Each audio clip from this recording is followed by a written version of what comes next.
दोस्तों, हाल ही में ही Israeli aerospace industry ने एक ऐसी मिसाइल को मैदान में उतारा है जो हमारी सेना की क्षमता को बिल्कुल ही नेक्स्ट लेवल पर ले जाएगी। और सबसे खास बात यह है कि इस मिसाइल को इस समय इजराइल भारत के अंदर ही बनाना चाहता है।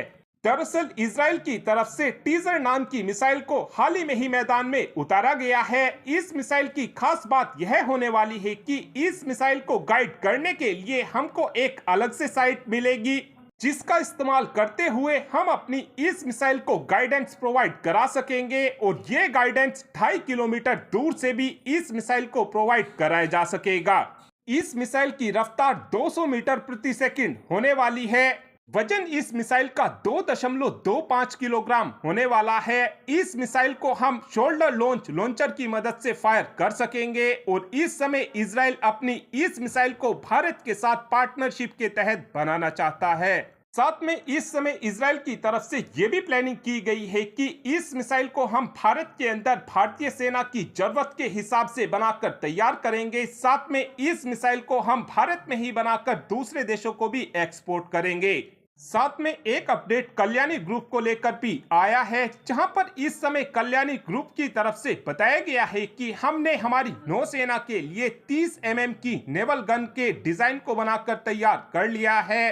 इस नेवल गन को हम अपने जंगी जहाजों पर लगा सकेंगे। और इस गन की खास बात यह रहने वाली है कि इस गन की मदद से हम दुश्मन देश के ड्रोन, मिसाइल, हेलीकॉप्टर को काफी आसानी से मारकर गिरा सकेंगे।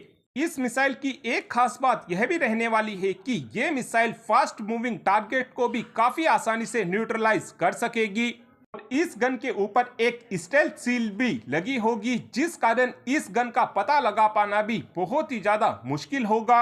इस गन के अंदर एडवांस एमिनेशन हैंडलिंग सिस्टम लगा होगा और इस गन के अंदर एडवांस स्टेबलाइजर मैकेनिज्म भी लगा होगा, जिस कारण इस गन की एक्यूरेसी दुश्मन देश के ड्रोन, फाइटर जेट और हेलीकॉप्टर के सामने बहुत ही ज्यादा इनहेंस हो जाएगी। साथ में एक अपडेट भारत और आर्मेनिया को लेकर भी आया है, जहां पर इस समय बताया यह जा रहा है कि इस समय आर्मेनिया ने भारत से HAL द्वारा बनाए गए डोनियर 228 ट्रांसपोर्ट एयरक्राफ्ट की खरीद को लेकर बातचीत शुरू कर दी है।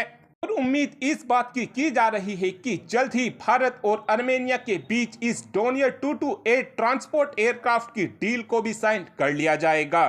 साथ में एक अपडेट इस समय हमारी वायुसेना की सबसे घातक मिसाइल यानी कि रुद्रम 2 मिसाइल को लेकर भी आया है, जहां पर इस समय बताया यह जा रहा है कि जल्द ही हमारी वायुसेना की जरूरतों को देखते हुए हमारी रुद्रम 2 मिसाइल को प्रोडक्शन के लिए भेज दिया जाएगा। और इस समय उम्मीद इस बात की जा रही है कि 2026 के आसपास तक रुद्रम 2 मिसाइल को प्रोडक्शन के लिए भेज दिया जाएगा।